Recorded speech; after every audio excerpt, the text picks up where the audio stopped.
আসসালামু আলাইকুম রাহমাতুল্লাহ।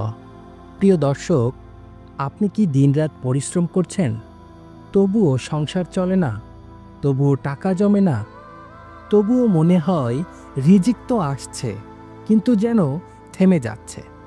তাহলে আজকের এই আলোচনা আপনার জন্য।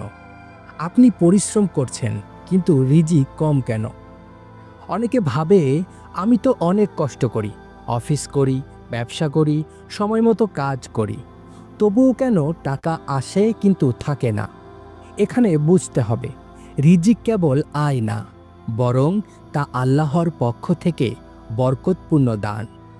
আপনার আয়ের পরিমাণ বড় হতে পারে, কিন্তু যদি তাতে বরকত না থাকে, তা ফুরিয়ে যাবে চোখের পলকে। আল্লাহ বলেন, আল্লাহ রিজিক দেন যাকে ইচ্ছা সীমাহীনভাবে, আবার কারো রিজিক সংকীর্ণ করে দেন। এখন চলুন দেখি কেন আপনার পরিশ্রমেও রিজিক কম হতে পারে। 1 নম্বরে, হারাম ইনকাম বা হারাম খরচ। রাসূল সাল্লাল্লাহু আলাইহি ওয়াসাল্লাম বলেন, যে ব্যক্তি হারাম উপার্জন করে তার দোয়া কবুল হয় না, বরকতও থাকে না। আপনি হালাল পথে পরিশ্রম করছেন ঠিকই, কিন্তু যদি আপনার খরচ চলে হারামের পথে, তাহলে রিজিক থেমে যাবে। 2, ফজরের পর ঘুমিয়ে যাওয়া। রাসূল সাল্লাল্লাহু আলাইহি ওয়াসাল্লাম দোয়া করেছেন, হে আল্লাহ, আমার উম্মতের ফজরের সময়কে বরকতময় করে দাও। ফজরের পর ঘুম রিজিক আটকে দিতে পারে। দিনের প্রথম প্রহরেই রয়েছে রিজিকের বরকত। আল্লাহ বলেন, তোমাদের ওপর যে বিপদ আসে তা তোমাদেরই হাতের কামাই। সূরা আশ-শুরা আয়াত 30।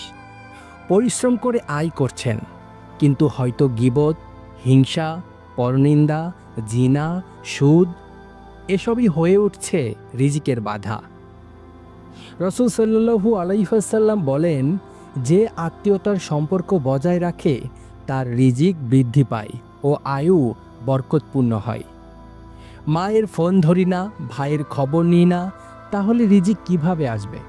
ফজরের সালাত নিয়মিত পড়ুন, হালাল পথে থাকুন, ইনকাম ও খরচ উভয়ই হালাল পথে করুন। মা বাবার খেদমত করুন, এটাই সবচেয়ে দ্রুত রিজিক বাড়ায়। দান করুন, যত বেশি দিবেন আল্লাহ তত বেশি ফিরিয়ে দেবেন। আল্লাহ বলেন, তোমরা আল্লাহর পথে যা দান করো তিনি তা বহুগুণে ফিরিয়ে দেন। সূরা বাকারা আয়াত 261। ইস্তিগফার করুন বারবার। নূহ আলাইহিস সালাম তার কওমকে বলেছিলেন, তোমরা তোমাদের রবের কাছে ক্ষমা চাও, তিনি তোমাদের রিজিক দেবেন বৃষ্টি ও সম্পদের মাধ্যমে। সূরা নূহ আয়াত 10-12। প্রিয় দর্শক, পরিশ্রম তো করতেই হবে, কিন্তু রিজিকের বরকত চাওয়ার জন্য নিজেকে শুদ্ধ করতে হবে, আমল ঠিক রাখতে হবে এবং সবশেষে তাওয়াক্কুল করতে হবে একমাত্র আল্লাহর ওপরেই। হে আল্লাহ, আমাদের রিজিক হালাল করো, বরকত দাও, হারাম থেকে রক্ষা করো এবং দুনিয়া আখিরাতে আমাদের কারামত দাও। আমিন। আজকের মতো এখানে শেষ করছি। দেখা হবে নতুন ভিডিওতে। নতুন ভিডিও পেতে চ্যানেলটি সাবস্ক্রাইব করে পাশেই থাকুন। আল্লাহ হাফেজ।